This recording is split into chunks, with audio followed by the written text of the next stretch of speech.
ang magpadayon sa katapusan.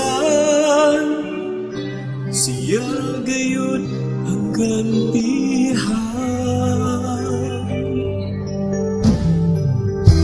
Bisan dunay mga pagsulay, dawaton taong ikalipay. Kasakit nining kalimutan na, lumalabay lamang. Kung gusto mo na maako, ang kinabuhin dayon, dawat ang Diyos sa kasing-kasing mo karon.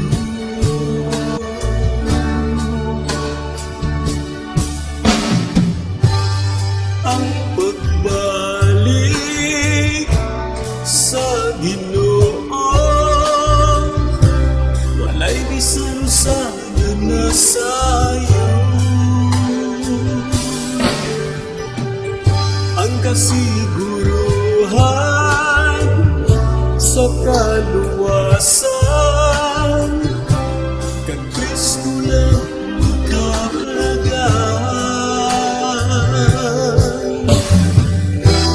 Bisan dunay mga pagsulay,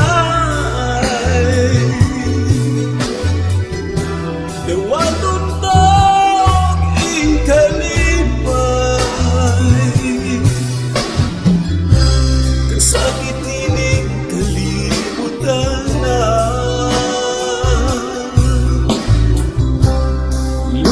lumalambay lamang.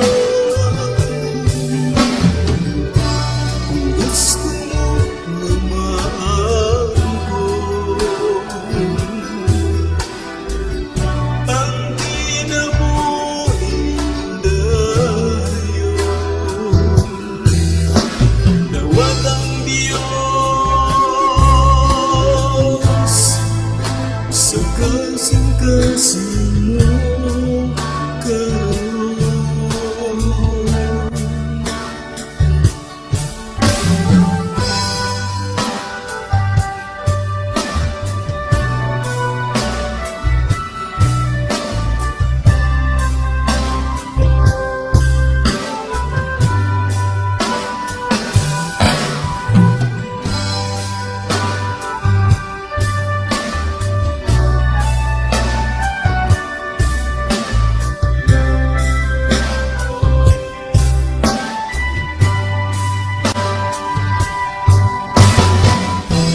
Bisan dunay mga pagsulay, dawaton taong ikalipay. Kasakit nining kalimutan na, lumalabay lamang. Gusto lang na maangko, ang kinabuhin dayon, dawat ang Diyos sa kasing-kasing mo karon.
Mayong buntag sa tanan, nga naas panimalay karon atong padayunon gyud ang pagpaminaw sa pulong sa Ginoo. Una sa tanan, akong i-greet ang mga fathers karon naas inyo panimalay. Happy Father's Day. Ang kalibutan karon sa ulog sa mga tatay nga naas panimalay karon. At least atong mabati ang atong mga anak sa ilahang pag-greet nato nga Happy Father's Day. Dili lalim mga tatay ta. Dining adlaw, ang atong mensahe makuha nato gikan sa unang Korinto 15:58. Basahon sa English. Therefore, my beloved brothers, be steadfast, immovable, always abounding in the work of the Lord, knowing that in the Lord your labor is not in vain. Ampo ta, Father God, we thank you. Salamat Ginoo nining maong pulong karon sa ngalan ni Kristo Jesus. Amen.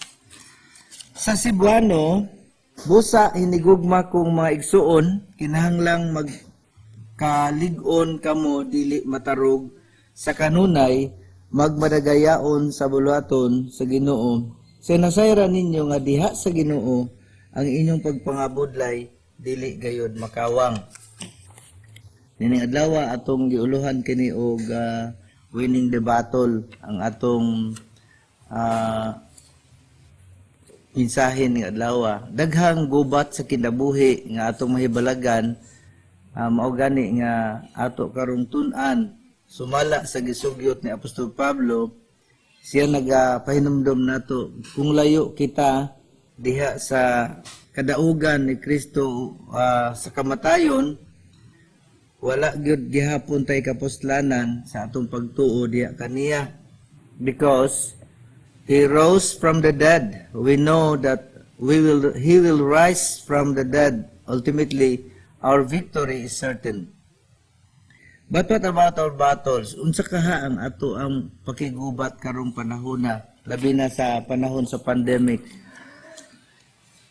Si Apostol Pablo tanyag ka nato og tulo ka mga butang nini maong bersikulo 58.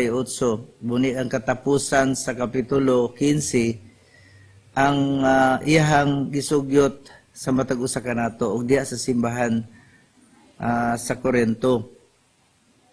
Instead, hold on what you know is true. Be steadfast. Dili gyud kalikayan nga daghan karon nga magsamok-samok sa pagtuo, mga doktrina, wala og tuo na agyod ng mga doktrina, bisan pa ang mga false o fake news ato mabatian kanunay nya naay mga panahon na nga mga libog na ta. The truth is not just something to know, but is something to cling to. Ang kamatuuran dili lamang kay ato ni siyang kahibal-an, kundi dili ato gyud ni siyang kuptan kanunay, dili nato buhian. Sa sumala sa buhat 2:42, ang mga tinun-an nagapadayon gyud steadfastly in the apostles' doctrine and fellowship, breaking bread and prayers. Nagapadayon gyud sila sa paghimo sa communion diya sa ilang panimalay o sa mga pag-ampo. Mao gyapon ang atong buhaton karon taliwala sa mga pandemic, kung didaan man tingali ta nga moadto og simbahan pero dili kapugngan nga makapadayon ta sa pagsimba sulod sa atong panimalay uban sa atong pamilya. Sa 2 Thessalonians 2:15 ingon siya, therefore brethren stand fast and hold the tradition which you were taught, whether by word or by epistle. Ang atong nabatian gikan sa pulong sa Ginoo o sa atong nakit-an sa mga alagad sa Ginoo, ato gining padayunon sa pagkupot nga sumala sa ikaduhang Timoteo 1:13. Ninga sa ditong, hold fast the pattern of the sound of words which you have heard from me, in faith, in love, which are in Christ Jesus. Yung atong mabatian, usahay, ang palibot, napuno na sa reklamo, napuno na sa bagulbol, naunsa naman tingali ning panahona, napabay Ginoo, apan nag-ingon din sa pulong sa Ginoo, kung unsa nabatian nato kaniadto og hangtod karon ato gyung parayonon. Amen ba? If you want to win the battles of life, we must cling to what you know is true. Tinuod na. Kung gusto ka nga makadaog sa gira o gubat sa kinabuhi ning panahona, kinahanglan ato jong padayunon unsay kamatuoran sumala sa pulong sa Ginoo. Ang ato lang bantayan kanunay nga dunay mga kamatuoran nga murag dili tinuod. Nay kamatuoran dili tinuod. Dapoy mga dili tinuod murag pug kamatuoran kay nining mga panahona atong bantayan ang lipat-lipatong kaugdahan sa yawa nga murag pug tinuod.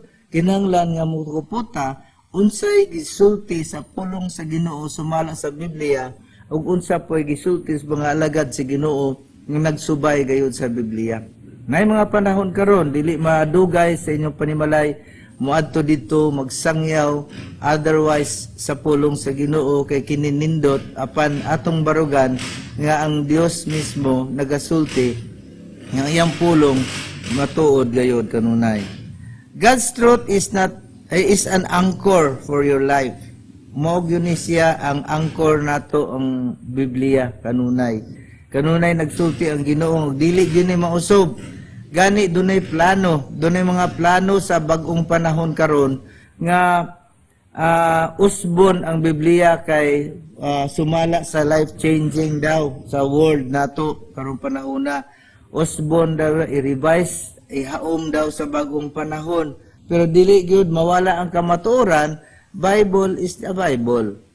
What is true is true. The battles of your life cannot be won by lies. Amen ba? Dili guna siya madaog nato pinaagi sa mga scripted nga mga sinultihan nga murag nindot kayong paminawon apan dili tinuod. No? Ay mga panahon karon nindot ni.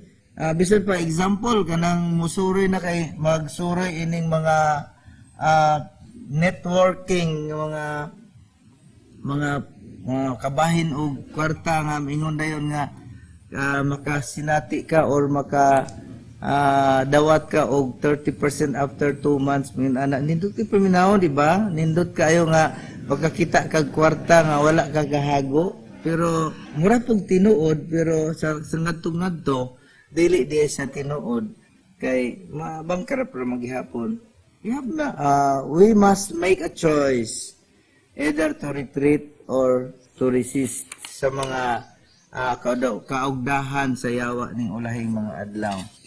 Sa buhat 4:18 20 atong sa kuan 18:20 nagaingon din sa diha nga nakitaan si Peter and John, naingnan sila sa mga taong ayaw na mo pagwali sa maayong balita. Ay kabahin ni Kristo, gididaan na sila pagwali. Pero ningon si Peter, and John, suban siya, kinsa may tinuod diha sa tubangan sa Ginoo.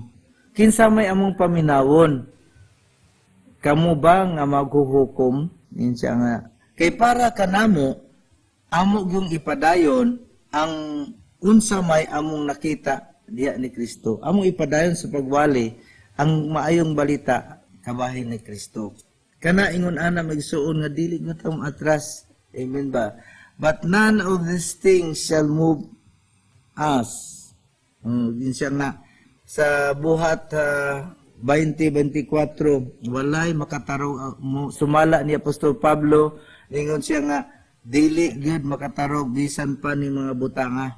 Nagsulti siya ini kabahin sa pag hisgot ini mga kakulian sa kinabuhi, no? Ikatulo, insa dinhi keep serving the Lord, abounding in work of the Lord. Being steadfast and immovable doesn't mean you stand still. But pasabot nga sa pag-ingon nga steadfast, dili bot pasabot nga muhunong na ka, magsige nakagpundos balay. Ingon sa dinhi. Kundili, stay busy pouring your life into serving the Lord. Busy ta sa pag-ampo, pagluhod sa Ginoo, pagsultis ka matuoran, ngadtos mga katawhan. Of course, following the protocols, health protocols. Kung magwali ta, following the health protocols gihapon. Ingon siya sa kay atong mabalaan sa Colosas 3:23 ngadtos 24, whatever you do, work at is with all your heart as working for the Lord, not for human. Minsan nga, bisan unsay atong buhaton, ato ning buhaton para sa Ginoo, dili para sa tao. Kay atong nahibalan nga sa atong pagbuhat niini makadawat kita ganti sa insaktong panahon sa atong pagpangalagad. Mao kana ang atong pasalig gyud sukad pa kaniadto. Si Kristo gusto nga malipayon ta. Christ wants you to enjoy serving Him. He wants you to serve Him with thankful heart for all He has done for you because you truly love Him, not with a complaining attitude. Gusto si Kristo nga mag-alagad ta niya nga way pagbagulbol. Kung nanay mga pagsulay, kung doon na may mga balatian, thank the Lord, salamat Ginoo kay makaya ra nako ni saad manimo diha sa Isaiah 53 verse 4 and 5 nga sa imong mga labod kami nangaayo busa nining ulahing mga adlaw ato jung magtagamtaman gyud nato ang milagro kaayuhan gikan sa Ginoo kay misalig man tas Ginoo. Be sure you know your job. Atong siguroon kung nakahibalo bagyo tas atong trabaho. Nganuman kay usahay sa dihang nanuroy ta dili naman gospel ang atong gisuroy. Nya daghang bagulbol ni apil na ta. Kita pang nagsuroy nga gisugos Ginoo ni apil tag bagulbol na unsa naman na nang unay patag sige giyaw kita pay una. But according to Psalms 100 verse 2, worship the Lord with gladness. Kung mag-ampo ta og magsimba tas Ginoo, do na gyoy kalipay sa kasing-kasing. Muadto ta, muduol ta niya, uban sa panag-awit. Nga ingon si Santiago nga katong mga malipayon, manag-awit. So kitang malipayon, bisag taliwalas mga pagsulay, manag-awit ta dias Ginoo. Mao gani na nga atong giapil gyud nato niini nga panahon na ron ang praise and worship. Importante gyud na nga sa dihang moduyog ta sa pagdaig sa Ginoo ug pagkanta diha sa uban sa Ginoo malipay ang Ginoo kita pod nga nagkanta nalipay pud ta. Always work enthusiastically for the Lord, for you know that nothing you do for the Lord is ever useless. Kinahanglan gyud ta nga magtrabaho ta kanunay nga malipayon diha sa Ginoo nga wa joy pagbagulbol kay nabal-an man nato nga wala gyoy mausik, walay masayang diya sa Ginoo. The most successful soldiers in the battle of life are those who serve the Lord with love, doing their best, looking forward for the reward. Kanang wala gyunong hunong nato nga walay wavering nga sa dihang sa kaniadto pagsugod natong pangalagad sa Ginoo giingnan ta nga makadawata ganti. Bahala na og naay mga pagsulay atong hinumduman nga makadawat tag ganti. Unsa may nahitabo ngano mang duna may dakong pagtuo si Abraham. Kay sa primero nga pagtawag ni sa Dios ni Abraham gisaaran na siya daghang mga anak, no? Pero sa dihang gihalad si Isaac ngadto sa bukid wala siya complain nganuman tungod kay ang unang saad iya manggi hinumduman paraghanon sa tupad nakabalog gyud siya nga dili gyud mahitabo nga mamatay si Isaac atong panahona tungod kay doon na may saad ang Ginoo. Ingon ana sab kung sa aran tas Ginoo panalangin nya wala pa ron niabot, maabot yun ang mga panalangin. Ug sa aran tag kaayuhan, ihatag yun nas Ginoo sa isaktong panahon. Ang one thing we are sure nga sa dihang musaad ang Ginoo, mutuman yun siya. Dili parehas tao nga kung musaad, dili gud siya makatuman. Mao gyud na ang atong gipaniguro kanunay. Mga igsuon, atong hinumduman nining adlaw karon. This is truly service with a smile, and if possible for you, remember you are serving the Savior who died for you, who is preparing a place for you, who fills your life with good things. When you serve the Lord with joy, it is much easier to fight life's battles. Ingon ani nga sa dihang mapahiyom untang mga lagad sa Ginoo, ato day hinumduman nganong makapahiyom man ko. Unsa may akong hinumduman? Bitaw kung nabitaw na yung mga panahon nga makakita kong tao nga nagpahiyom. Akong gipangutana, nganong kapahiyom ka? Hinumdum mo ko sa lidang Dolphy, pahiyom siya, nagkatawar siya. Dining panahon nasa diha nga hinumdum ta nga dunay namatay sa krus tungod og alang sa atong mga sala. Naghatag kanatog maayong paglaom o naghatag kanato sa maayong panglawas, naghatag kanato sa maayong butang kada adlaw. Di ba kata may nungdum, mahimuot nga may nungdum, wow, kanindot di ay taliwala sa mga balag-balag ng kalibutan na kanang mga pagsulay, kanang sigitang giguro-guro ng kalibutan na, news, fake news, terrific news dito. Pero duna joy nagpataliwala mas dako gyud ang maayong balita nga si Kristo namatay sa krus tungod og alang sa atong mga sala. Unya nag-andam siya luna para nato dito sa langit. Unya samtang nagpaabot anang mga panahon na iyang gipuno ang atong kinabuhi sa mga panalangin. Unya ihatagan tiya kusog sa dihang doon tayo gira ng kalibutan, doon tayo gubat ng kalibutan, ihatagan tayo nagkusog ng mga kapadayon. Kaya niingon bitaw si Salmista David, matumba man ang libuan sa kung wala, napulo kalibo sa kung tuo, pero pabiling mo barog ang nagalagad sa Ginoo. Balik ko na ko, sa gisulti sa 1 Corinthians 15 verse 58, hold on to what you know is true. Be steadfast, di kita matarog. Kinanglan padayon jutas ka matuoran. Kadua, do not retreat in the face of adversity. Kinanglan magmaisugon ta ning mga panahona nga mo padayon juta kay nakabalo mo juta na si Kristo anaan nato. Si Salmista David, si David nga nakig-away ni Goliath, sa diyang nahinumdum siya nga doon na sa Ginoo, ni padayon siya taliwala nga nakita niya dakog lawas sa iyang kontra. O kay balogod siya nga mudaog siya tungod sa tabang sa Ginoo. Ang katulo, keep serving the Lord. Bisan pas mga pagsulay kakulian ng kinabuhi, mag-alagad rigid ta kanunay sa Ginoo. Abounding the work of the Lord. Kabalogod ta nga kining atong gihimo ug atong gibuhat dili makawang ug dili masayang, kahagatagan ta sa insaktong panahon sa grasya ug ganti nga gisaad sa Ginoo para sa matagos sa kanato. Mayong buntag sa tanan.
Pagkapapasya hanggang tayo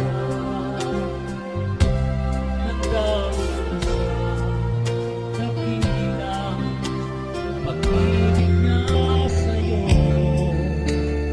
Iniis niya ang kalbaryo. Ang siya sa'yo ay nabito. Pag-ibig niya sa'yo'y di kaya itago. Bukas palad kanyang hinihintay sa iyong pagbabalik sa kanyang mga kamay. Sundin lamang ang kanyang salita, ipamuhay pamanita. Magmahalan sa isa't isa, yan ang tanging nais niya.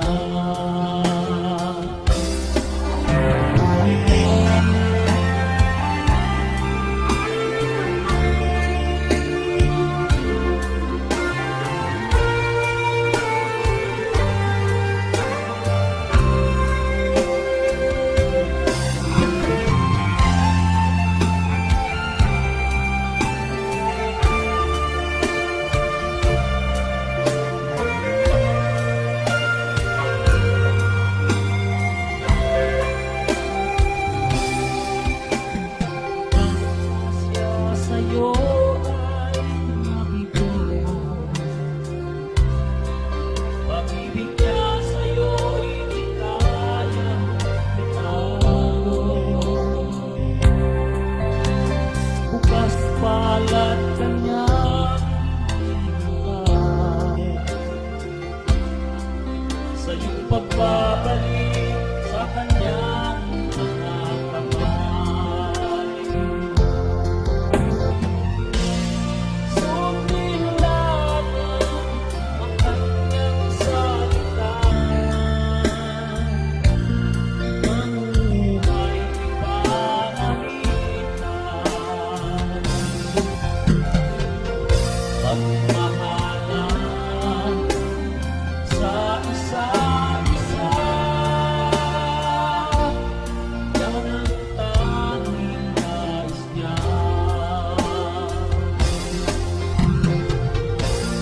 Sundin lamang ang kanyang salita, ipamuhay pamanita. Magmahalan sa isa't isa, yan ang tanging nais niya. Sa isa't isa, yan ang tanging nais niya. Sa isa't isa, yan ang tanging nais niya. Sa isa't isa, yan ang tanging nais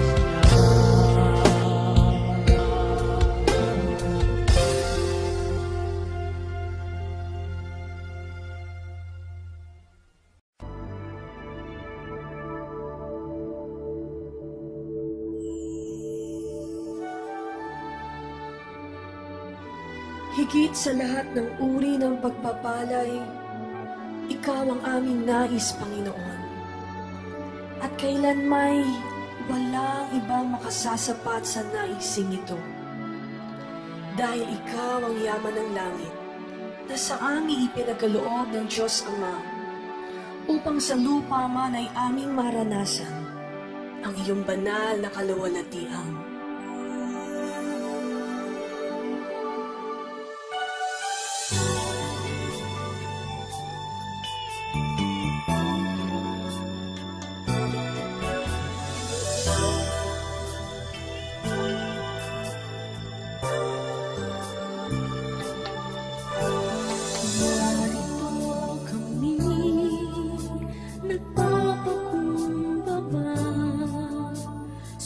Sumasamba sa iisang Diyos. Hinahanap namin kaligtan ng iyong mukha. Sumasamo sa iyong pagkilos at sa himig na hain tanging dalangin kami katagpuin. Isang magandang umaga muli mga kapatid. Ngayon po ay araw ng Miyerkules kung saan nag-decide tayo na magkaroon tayong prayer devotion. Pero bago ang prayer devotion ay mahalagang pagbulay-bulayan po natin ang mga banal na salita ng Diyos na kung saan magpapatibay, magpapalakas ng ating mga pananampalataya. Lalo na sa panahong kasalukuyan ay mayroon tayong kinakaharap na malaking problema na kung saan lumalaganap ang sakit, karamdaman na ito hindi maiiwasan.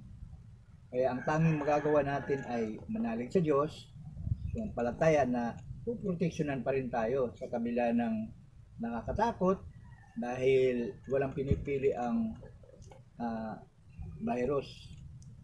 So, nais kong basahin ang banal na salita ng Diyos sa aklat ng Santiago. Sabi po dito sa aklat ng Santiago, mga kapatid, mag-alala kayo kapag kayo dumaranas ng iba't ibang pagsubok. Sapagkat, alam niyo sa lalong maging matatag ang inyong pananampalataya, matapos niyong pagtagumpayan ang mga pagsubok na iyan. At dapat kayong magpakatatag hanggang wakas, upang kayo'y maging ganap at walang pagkukulang. Ngunit kung kulang sa karunungan ang sino man sa inyo, humiisa sa Diyos at siya ay bibigyan, sapagkat ang Diyos ay saganang magbigay at di nanunumbat. Napakaganda ang mga salita na binitawan ni Santiago. Sa Diyos daw tayo humingi, saganang magbigay at kahit kailan hindi po nanunumbat ang Diyos. Kaya sabi niya, subalit ang humingi dapat manalig at huwag mag-alinlangan. Sapagkat ang nag-aalinlangan daw po ay parang alon sa dagat na tinataboy ng hangin kahit saan. So kung hihingi daw po tayo sa Diyos, dapat hindi nag-aalinlangan kasi hindi tao ang Diyos. Siya po yung Diyos na makapangyarihan, tapat, totoo sa kanyang mga sinasabi. Kaya sabi ni Santiago, ang humingi sa Diyos dapat na po huwag mag-alinlangan. Sabi ng verse 7, huwag umasang tatanggap ng anuman mula sa Panginoon. Ang taong pabago-bago ang isip at di alam kung ano ang talagang ibig. So napakaganda po ang paalaala sa atin ni Santiago na ariin daw natin kaganapan ang mga pagsubok na dumarating sa ating buhay. Kung titingnan po natin sa realidad, saan ang kagalakan sa gitna ng trahedyang nangyari sa ating bansa? Saan ang kagalakan kung nasa gitna ka ng problema? Pero sabi po dito ni Santiago, humingi tayo sa Diyos ng anumang bagay na kakailanganin natin sa sitwasyong ito. So sa umagang ito, kagabi nagbasa ako ng isang aklat. Ay ganito po ang nabasa ko doon sa binasa ko kagabi. Sabi dito, biographies of great men reveal that problems are a part of life. Bahagi na daw po ng buhay ng isang tao ang may problema.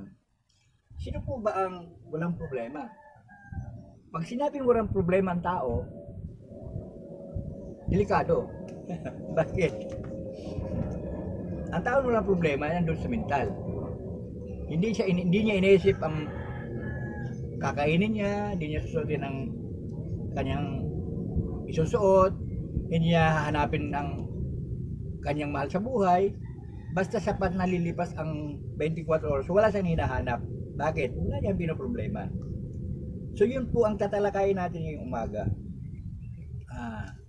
But how we respond today makes all difference. paano natin haharapin ang iba't ibang problema ang kinakaharap natin ngayong umaga. Una, kadalasan, ganito kapag may problema. Anong kadalasan ginagawa natin kapag may problema? Number one, the first response is to that problem is to avoid. Kapag may problema tayo, gusto natin iwasan ang problema. Bakit kaya gusto natin iwasan? Ayaw pag-usapan, ayaw tanggapin, ayaw na, gusto natin baliwalay ng mga problema. Pero sabi po dito, but those who avoid the problems never solve them and never advance. Kailangan po ang problema daw, hindi natin tinatakasan. Katulad binasa natin sa talata, ay hingi tayo ng karunungan sa Diyos. Ang Diyos ang nagbibigay ng karunungan. Ano ang dapat natin gawin kapag nakakaroon tayo ng mabigat ng problema? So yun po ang unang mensahe ng Diyos sa ngayong umaga. The first response to avoid them completely. Hindi natin dapat iwasan, lalong-lalo na tayong mga Kristiyano, lalong-lalo na tayong may Diyos na kinikilala, na sinasabing walang mahirap sa Diyos. Pangalawa, sabi dito, the second purpose is to give up. Ay, tapusin ko na ito. Ayaw ko nang may problema. So, makikita po natin sa pamilya yung salitang problema. Kadalasan may problema. Unang-una sa mag-asawa, galing sa iba't ibang pamilya. So, magkaibang kultura, magkaiba ang pag-uugali. So, kailangan yung pag-a-adjust.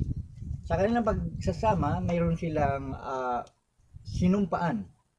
Sabi nga, ang pag-asawa ay long life commitment. Kaya yung problema, yun ang nagiging daan upang mawasak o bumigat ang mga suliranin. Doon lang sa cellphone, makikita natin na problema yung isang lalaki, seaman, pag-uwi niya, medyo may kalaguyo na yung isang babae. Siguro napakabigat na problema yan sa isang lalaki, nagtrabaho ng malayo, sa malayong lugar, pag-uwi, ganun ang kanya natuklasan. So ang solusyon, maghihiwalay. Pero meron din ako napanood, na ganun din problema, isang-isa ang kwento, ang ginawa niya, gusto niyang tapusin yung problema. Siguro napanood natin lahat. Anong ginawa ng lalaking ito? Kumuha ng tali, pinapanood ng kanyang anak, at nagbigti. Yan ang kadalasan na response ng tao sa problema. Tapusin. So, napakahirap ng ganung sitwasyon. Samantala kung mayroon tayong Diyos na kinikilala, masasandalan, hindi po tayo aabot sa ganito. Kaya sabi, kapatid, do not give up. Sabi sa awit, na pinamagatan, He will carry you. Kung mapapansin po natin, napakaganda ng awiting ito. He will carry the word. He will carry the weight of this word. Yung bigat ay dadali ng Panginoon. He will carry the weight of this word upon His shoulder. Naalala niyo po ba yung footprint on the sun? Nung panahon na may problema po siya, hinahanap niya ang Diyos. Noon anyang mga nagdang araw, wala kong problema, kasama kita, kasabay kita. Nung naglalakad siya sa buhaginan, dalawang bakas ng paa. Nung siya may problema, nakita niya, wala na yung isang bakas. Yun pala, sa panahon na may problema tayo, na hindi natin kaya, naroon pala ang Diyos. Buhat-buhat tayo ng Panginoon. Handa po natin, si Jesus is our great shepherd. Nakita natin doon sa Bible, binubuhat ng Panginoon yung tupa. Sa Psalms 23, the Lord is my shepherd. Mayroon tayong pastol, ay ang ating Panginoon. Sa gitna na mabigat na problema, suliranin, mga kapatid, alahanin na may dakilang pastol na malalapitan ng ating Panginoon. Hallelujah! Sabi doon, let me remind you, there is another way to deal with problems. Mayroong isang paraan para harapin natin ang problema. Sabi doon, face them and with God's help, Win over them. Do not give up. Huwag kang mawala ng pag-asa. Anong hakbang ang gagawin ko? Di ko na alam. Yan ang madalas natin maisip. Di ko na alam ano na gagawin ko. Sabi doon, step number 1 is to recognize your difficulty. Doon sa panahon na nahirapan ka, dapat maunawaan ano ang mga bagay na dapat kong gawin sa sitwasyon ng aking buhay na ganito. How God meet the needs of people until they first recognize their needs for help.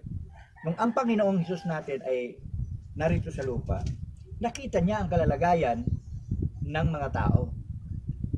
At nakita niya ano ang dapat na gawin sa mga taong ito. Sa Matthew chapter 9 verse 12, ang mga may sakit, ang mga nangangailangan ng manggagamot, hindi ang mga walang sakit. Yun po ang sinasabi dito sa Matthew chapter 9 verse 12. Ang kailangan daw, ang nangangailangan daw, ang mga may sakit ang nangangailangan ng manggagamot, hindi ang walang sakit. So sa gitna ng kalalagayan natin na mabigat ang problema, sabi ng Panginoon, kailangan natin siya. Kailangan natin ang Panginoon. Bagamat hindi literal yung sinabi dito sa talata, may iba't ibang suliranin ang kailangan dapat tulungan. Yun ang priority ni Jesus. Yun ang priority ng ating Panginoon. Kaya huwag tayo mawala ng pag-asa. Sabi ng verse 13, and again, I did not come to call the righteous, but sinners to repentance. Ang hinahanap ng Panginoon, yung mga taong hindi na normal ang kalalagayan nila. Ang kailangan nila ang Panginoon. Once na sila ay lumapit sa Panginoon at taos puso silang humingi ng tawad, naroon ang kapayapaan sa kanilang puso. Sa Matthew 11:28, magsiparito kayong lahat na napapagal. Maaring napapagal ka ng kapatid sa mga nangyayari sa buhay mo ngayon. Ang sabi ng Bible, magsiparito kayong lahat na napapagal at nabibigatan sa inyong pasanin. Pasanin niyo ang aking pamatok, ito'y magaan at makasumpong kayo ng kapahingan sa inyong kaluluwa. Ang Diyos ay lagi nag-aanyaya sa atin. Kung sa panahon mabigat ang suliranin mo, napakalaki ng problema mo, sabi ng Panginoon, magsiparito kayo sa atin. Walang ibang makatutulong, walang ibang makalulutas sa problema. Hindi yung kaibigan, hindi yung connection, hindi kung kani-kanino, kundi ang ating Panginoon ang pwede natin malalapitan.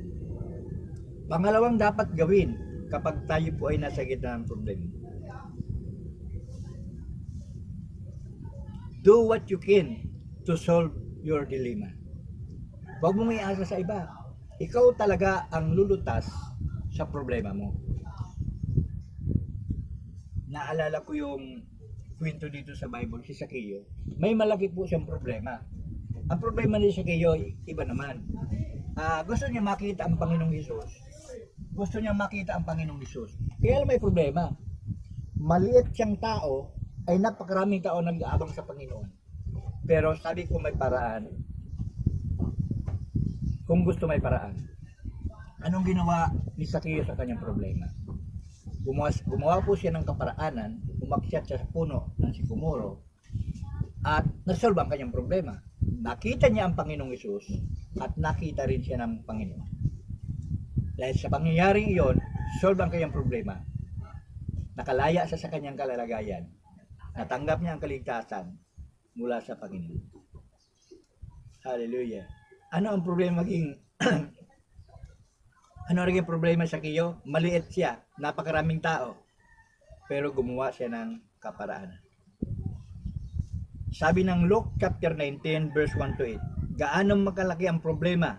Kasalanan, problema sa asawa, problema sa pera, nagkaroon ka ng hindi magandang asal, naging palalo ka, naging mayabang. Anong problema na nagiging pabigat sa buhay natin. Sabi ng Luke chapter 19 verse 10, naparito ang anak ng Diyos upang hanapin at iligtas ang naliligaw. Mga kapatid, tayo pong lahat ay naligaw, tayo pong lahat ay nagkanya-kanya na lakad. Dahil sa pangyayaring ito, dumating ang magbigat na problema kinakaharap natin. Pero may pag-asa pa, may solusyon ng Diyos. Sabi ng Panginoon, lumapit kayo sa akin at ako'y handang sumuhod sa bawat pangailangan, sa bawat sino. Mahal kong kapatid, magsama-sama po tayo sa umagang ito na mananalangin upang sa ganon maibsan ang mga naranasan natin, kalungkutan, kabiguan. Sabi ng Diyos, hindi kita iiwan o pababayaan. Amen. Tayo pong lahat ay manalangin upang maibsan ang mga naranasan natin sa umagang ito. Tayo mo po. Dakilang Ama, Diyos na makapangyarihan sa lahat, maraming salamat po sa mga salitang narinig namin na kung saan sinabi mo, O Diyos, sa gitna ng pagsubok, sa gitna ng aming mga bigat na suliranin, kami po ay mayroong kagalakan sa puso sapagkat may Diyos na nangako, hindi kami iiwan o pababayaan. Wala pong imposible sa iyo, Panginoon, ayon sa iyong pangako. Kaya dakilang Diyos, katagpuin mo po ang bawat kinaing ng iyong mga anak sa oras na ito. Ang ilan po dumaraing, hindi na po sila komportable na naka-stay sa kanilang tahanan. Naiirita ang ilan. Panginoon, i-comfort mo ang mga tao na sa kanilang matahan dapat may magandang layunin ang gobyerno upang sila'y proteksyonan sa nangyayaring sakit na lumalaganap sa buong mundo. Panginoon, ang ilan na nagkakaroon ng problema sa kakapusan ng pagkain. Panginoon, ikaw ang aming Jehovah Jireh. Ikaw magpo-provide sa mga pangailangan ng iyong mga anak. Dalangin ko, Panginoon Diyos, ang suporta, ang tulong ng gobyerno ay makarating sa mga dapat puntahan. Dinadalangin ko, Panginoon, ang mga agency na dinadaanan nito. Lord God, magkaroon ng divine intervention na hindi po mahadlangan ng personal interest ang dadaanan ng mga ayuda ng gobyerno. Panginoon, maraming salamat. I-comfort mo ang mga tao na kung saan nagmumurmur, kung saan maraming naing, dahil yung mga dapat nilang matanggap ay hindi na nakatanggap. Panginoon Diyos, you are the source of everything. Ikaw po ang magpupuno sa mga pangailangan ng aming mga kapatid kung saan hindi po nakakatanggap ng mga pagpapala.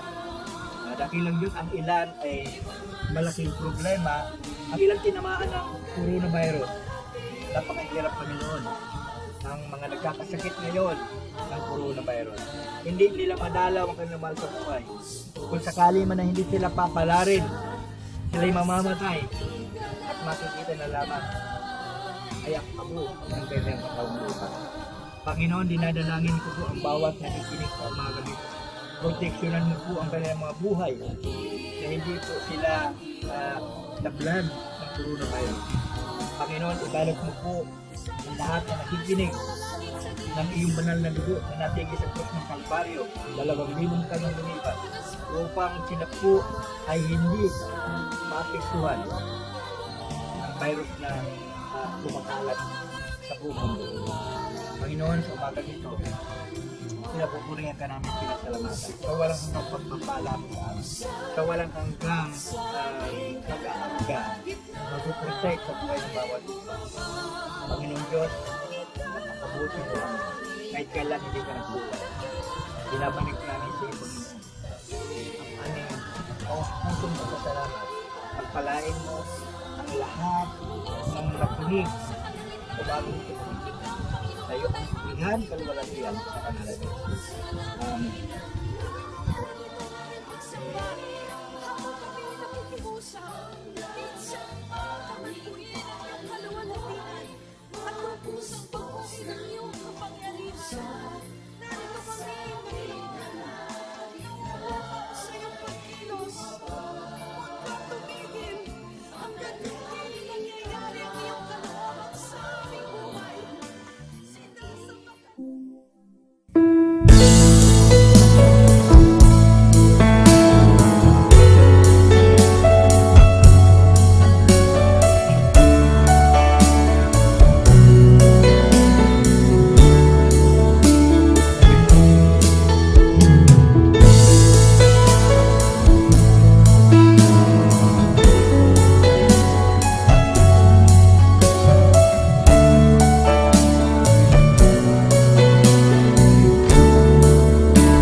pusa nga pagpasalamat, ikaw ang hangtod sa kahanturan, ang grasya mo o sa ugma mo o sa pagkakamanan mo, ang angayang simbahan ko.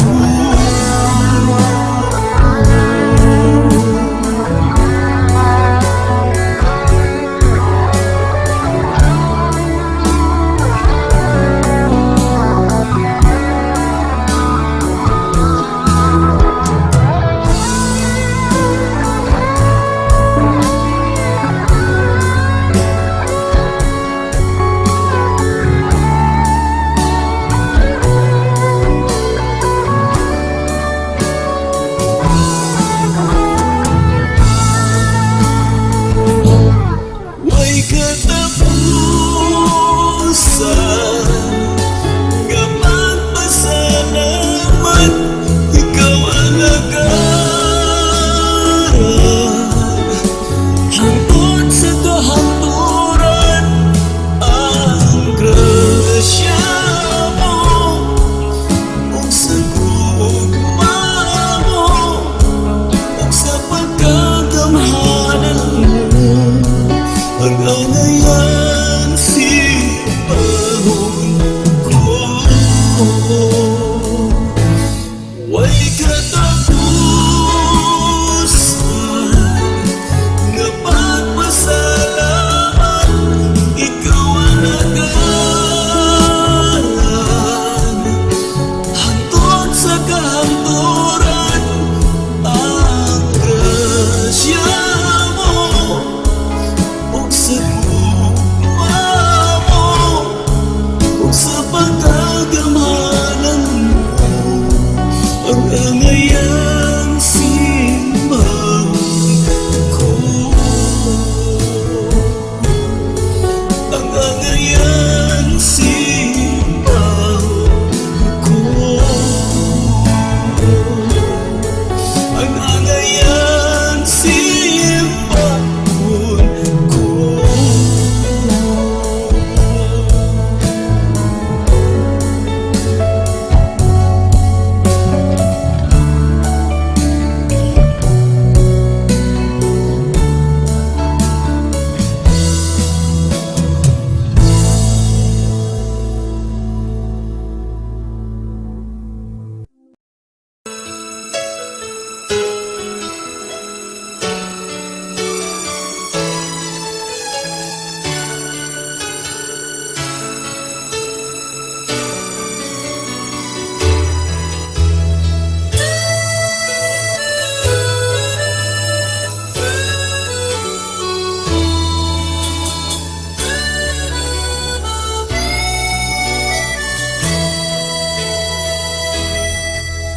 Sa kinabuhita, muabot ang kaluyang, kalaay ka balaka, pati ta. Usay mangupaw ta, tungod sa pagduha-duha, o may kalimot nga na siya. Samtang may kinabuhi pa, may esperansa, tungod kay buhi siya, may esperansa. Pag-aigong pagsimba, padayon unta, si Jesus ang atong esperansa.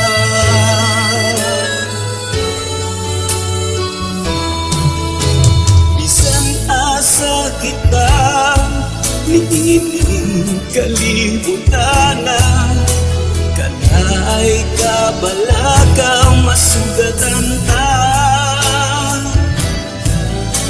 Abot ang pagsulay, ug mga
higit